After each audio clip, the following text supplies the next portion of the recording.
I never thought I'd be the kind of person to fall for my best friend's husband. But here I am, Leah Anderson, 32 years old, sitting in my apartment staring at my phone and wondering how I let things get so complicated. It all started 3 years ago when my best friend Sarah introduced me to her new boyfriend Jackson. I remember thinking he was attractive, but I was happy for Sarah and didn't give it much more thought. They seemed perfect together, both successful professionals in their early 30s, with similar interests and a shared love of adventure. As time went on, Sarah and Jackson's relationship blossomed, and I found myself spending more time with them as a trio. We'd go on weekend trips, have dinner parties, and even started a book club together. It was during these moments that I began to notice little things about Jackson, the way his eyes crinkled when he laughed, how he always remembered my coffee order, and the thoughtful way he listened when I spoke. I tried to push these thoughts aside, telling myself it was just a harmless crush.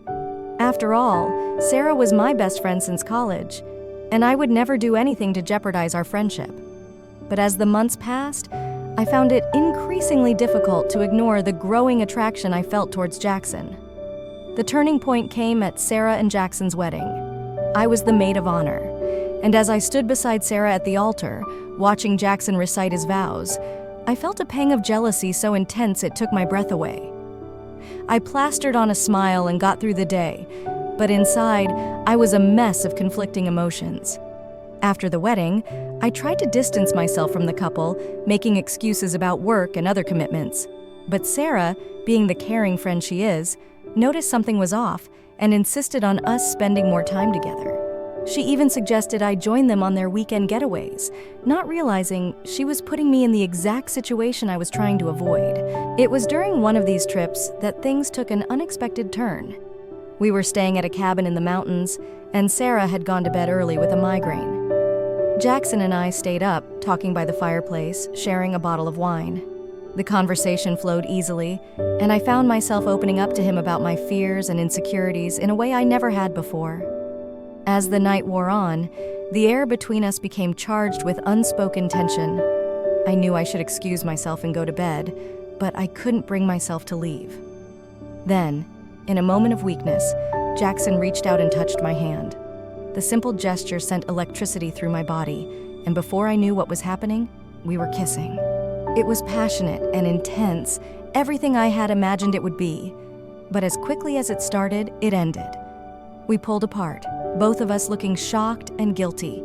Jackson immediately apologized, saying it was a mistake and that he loved Sarah. I nodded, agreeing that it could never happen again. But inside, I was shattered. The next morning, we acted as if nothing had happened, but the guilt was eating me alive.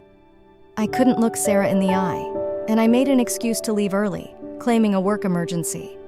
On the drive home, I cried, feeling like the worst friend in the world. For weeks after, I avoided Sarah and Jackson's calls and messages.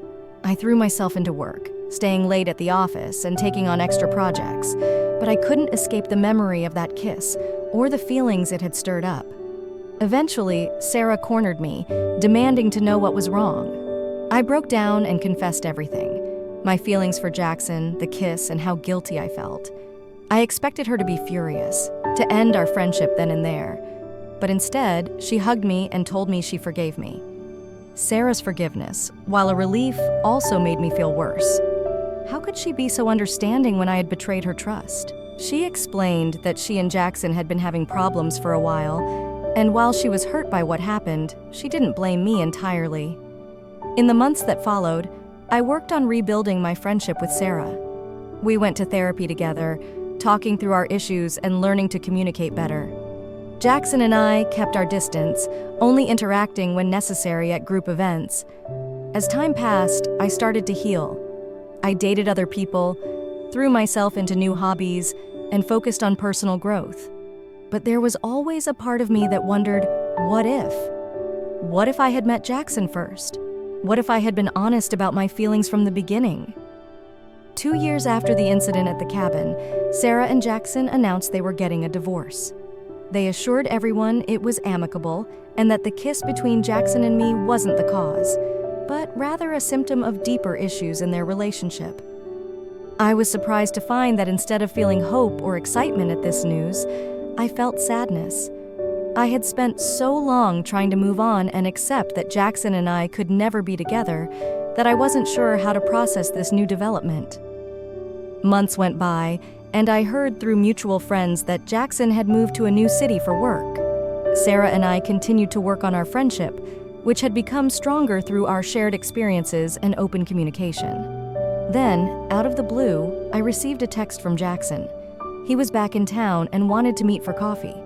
My heart raced as I read the message, unsure of how to respond. After much deliberation, I agreed to meet him. As I sat in the coffee shop, waiting for Jackson to arrive, I felt a mix of anxiety and anticipation. When he walked in, looking just as handsome as I remembered, all those old feelings came rushing back. But there was something different about him, a calmness, a sense of peace that hadn't been there before. We talked for hours, catching up on the past year and a half. Jackson explained that he had done a lot of soul-searching during his time away. He had gone to therapy, worked on himself, and come to terms with the end of his marriage to Sarah. As we talked, I found myself opening up to him again, sharing my own journey of self-discovery and growth. We laughed, we cried, and we acknowledged the complicated history between us. But there was also an undeniable connection, a sense that perhaps the timing was finally right for us. Before we parted ways, Jackson asked if I would be willing to give us a chance, to see if there could be something real between us, now that we were both in a better place emotionally. I was hesitant, worried about hurting Sarah again, and unsure if I could trust my own feelings. I told Jackson I needed time to think, and he respected that. Over the next few weeks, I grappled with the decision. I talked to my therapist, confided in close friends, and even had a heart-to-heart with Sarah. To my surprise, Sarah encouraged me to explore my feelings for Jackson. She said that while their marriage hadn't worked out, she wanted both of us to be happy, even if that meant being together. Her generosity and understanding brought me to tears.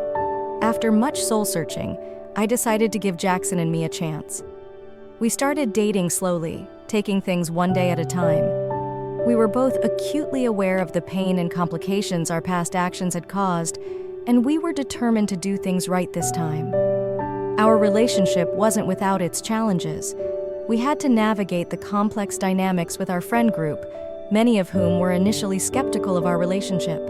There were moments of doubt and guilt, times when I questioned if we deserved happiness after what we had done. But as the months passed, something beautiful began to grow between us.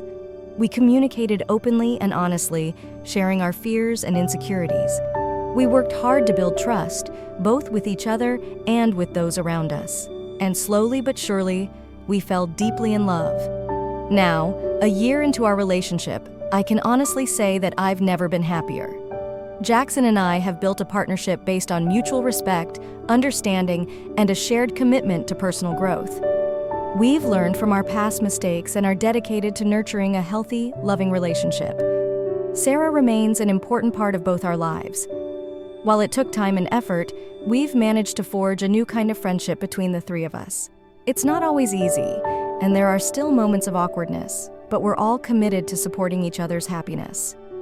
As I reflect on the journey that brought me here, I'm struck by how much I've learned about love, friendship, and forgiveness.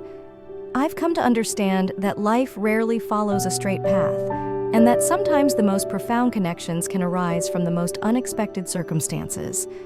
I know there will always be people who judge us for how our relationship began, but I've learned that it's impossible to control others' perceptions, and that the only thing that truly matters is being true to ourselves and treating others with kindness and respect.